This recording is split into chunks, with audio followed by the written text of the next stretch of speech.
Shooting the shiznit, shooting the shiznit. Best little wrestling podcast in the business. Your host BT and all his guests. You'll never know who he'll have next. Shooting the shiznit, shooting the shiznit. Best little wrestling podcast in the business.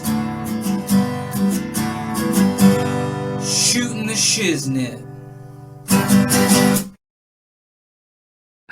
All right, we're live, 304 Studios in Jones Boogie, Arkansas. This is an stspod.club production. I'm BT, and right over there, right over there is Terrence Ward. How the hell are you, Terrence? First of all, was that Sleazy E doing the intro? Kayfabe. Yes, it was Sleazy E. Yes, sir, it was. That's great. We talked. I sent you a message on Instagram, and I started thinking I don't want this to make you feel bad, but I had a guest cancel on me. I had to find somebody for this show. Oh man, I'm sorry, my bad. But I was thinking about you because you started some new adventures, and we're going to talk about that adventures and ventures. And then I saw you a picture with Jeff Jarrett. Talk about that too in a little bit. But then I reached out to you and I said, have you ever did the flagship show? Have you ever just sat down and us talked? And he was like, no. You've been on 6 episodes of Rolling Into Memphis, and you did actually, this is from the Patreon version of Rolling Into Memphis, but you were on episode 731, which is our bloopers episode. No, you didn't have a bunch of bloopers. But what I do is I put Patreon clips or segments on that for every year, kind of advertise a Patreon. And I thought one of the best comments that you got we started getting tons of comments about the July 4th episode. And they said that guy, because you got people who don't listen to Rolling Into Memphis, don't watch Memphis Wrestling. You got a segment of people that just watch and listen to the other podcasts that we do.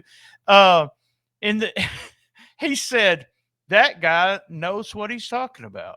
So there you go, Terrence. You know what you're talking about. I'll just let you know that. Hey, I've been vindicated. Anybody ever said I didn't have a clue as to what I was talking about? There you go. I've been vindicated.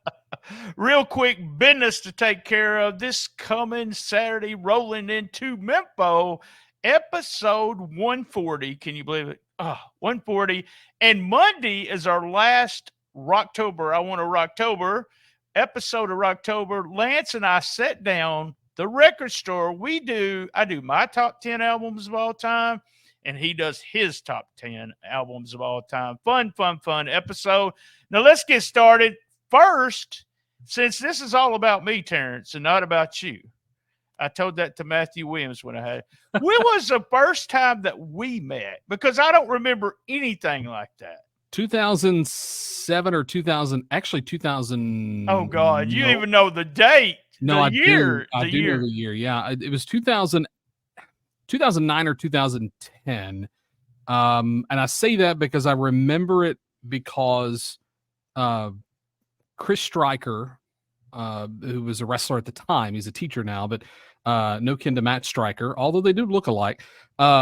Chris was at that show, and I know that he was there when we met. You introduced yourself to me and gave me your WrestlingRightOnline.com card.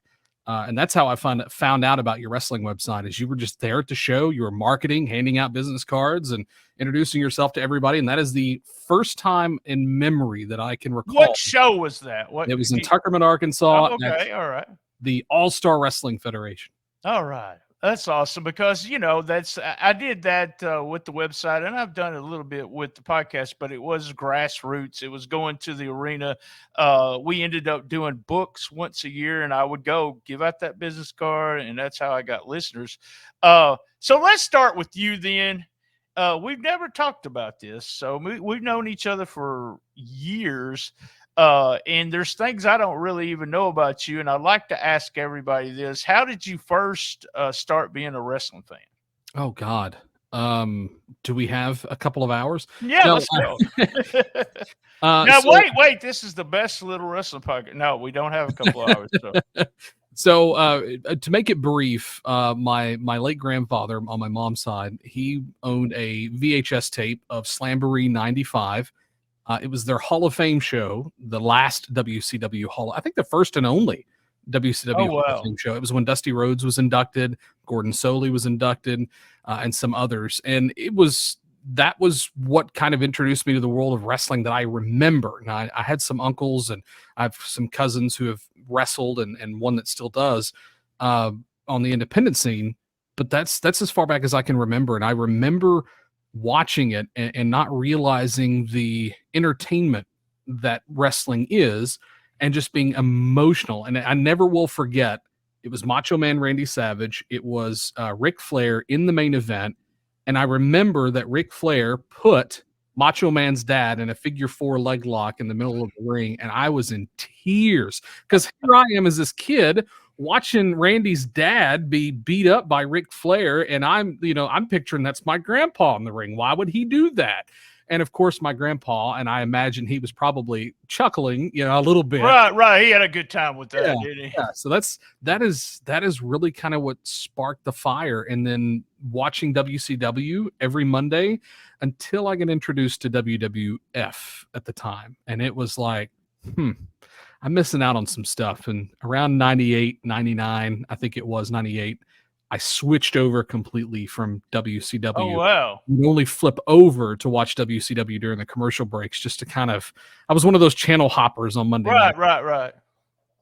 Well, I mean, the thing about it is there's so many fans that started during the time when there was those two shows. It's kind of crazy.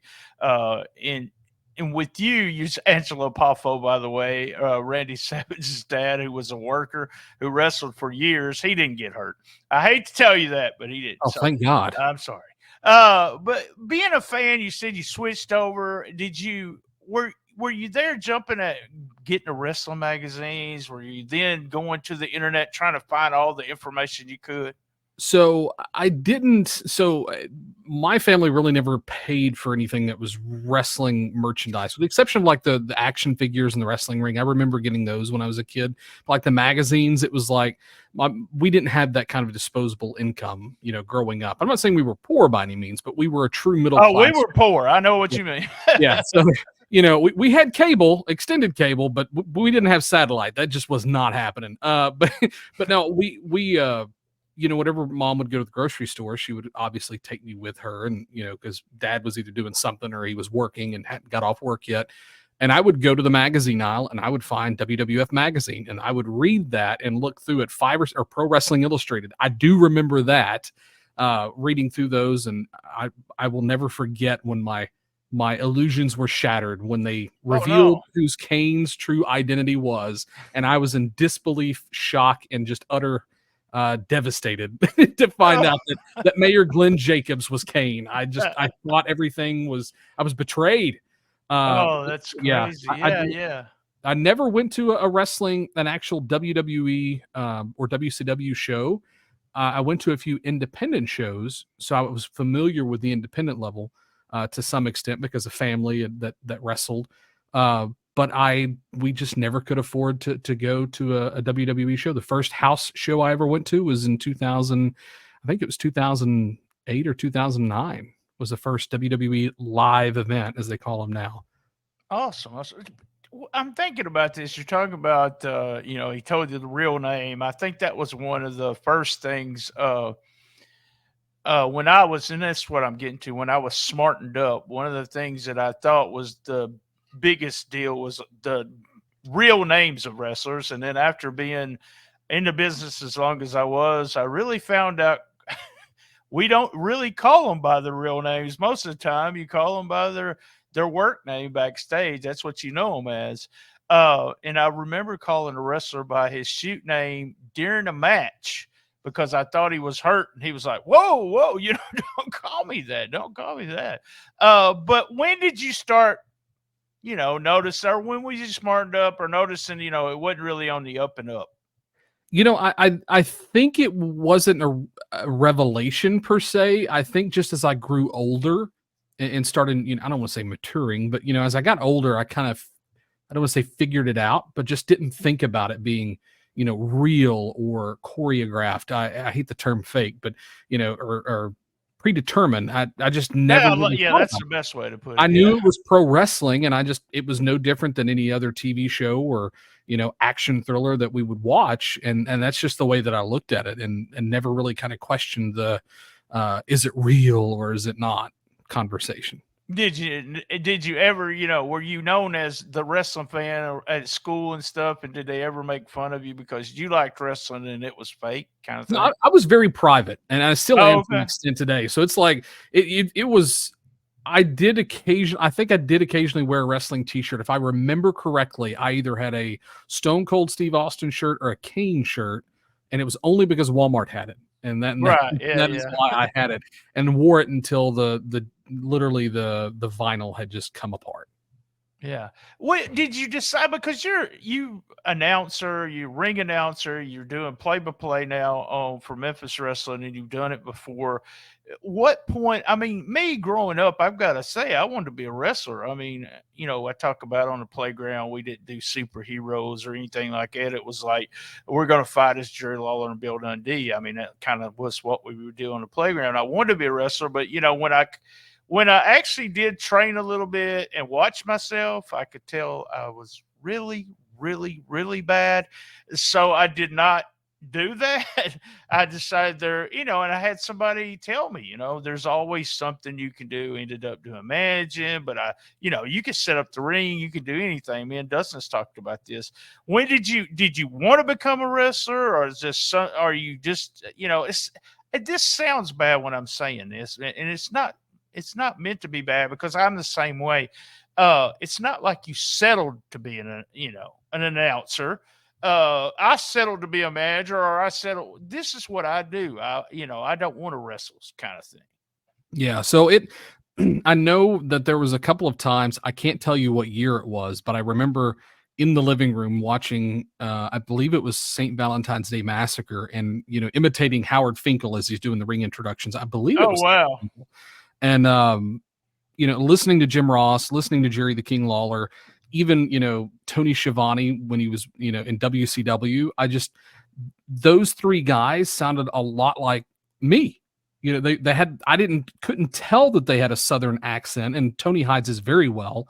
But especially Jim Ross and Jerry Lawler, listening to them to all commentary and the excitement. I remember feeling the excitement of watching the program. It added just so much more to the match because they were such a great team together, and they both understood, when to say something, when to not say something. So I think for me, it was just, that's what I wanted to do. There was no grand illusions of becoming a wrestler and putting on, tights or anything like that. I knew that that's what I wanted to do. I did not want to wrestle, didn't, want to do anything else but hold a microphone and help make people feel the same way that I felt watching that program. Did you start there in Tuckerman? Because I remember you being in Tuckerman a lot at the time, and me and you have a connection with Tuckerman and some of the wrestlers from Memphis wrestling because we saw them a lot there, and personally know them kind of thing.